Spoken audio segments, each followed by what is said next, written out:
षष्टितमः सर्गः सर्गं 60 अङ्गद-जाम्बव-संवादः। तस्य तद्वचनं श्रुत्वा वालिसोऽनुरभाषत तां लङ्कां तरसा हन्तुं रावणं च महाबलं किं पुनः सहितैर्वीरैः बलवद्भिः कृतात्मभिः कृतास्त्रैः प्लवगैः शक्तैः भवद्भिर्विजयैषिभिः दृष्टा देवी च चानीता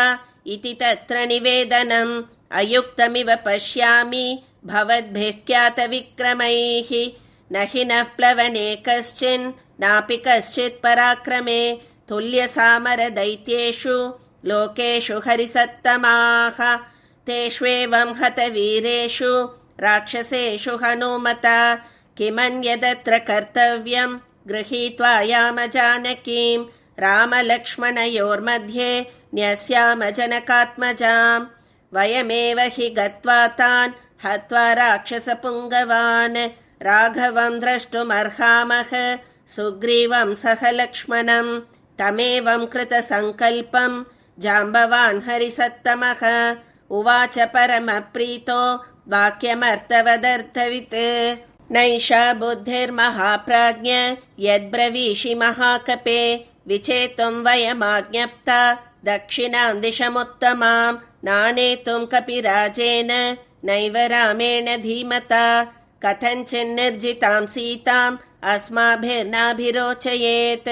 राघवो नृपशार्दूलः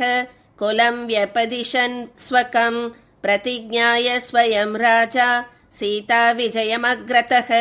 सर्वेषां कपिमुख्यानां कथं मिथ्याकरिष्यति विफलं कर्म च कृतं भवेत् तुष्टिर्न तस्य च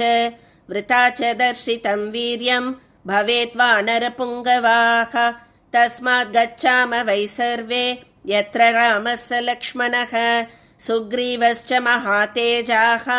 कार्यस्यास्य निवेदने न तावदेषामतिरक्षमाणो यथा भवान् पश्यति राजपुत्रः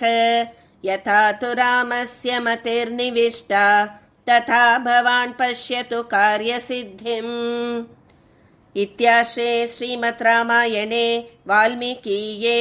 आदिकाव्ये सुन्दरकाण्डे षष्टितमः सर्गः।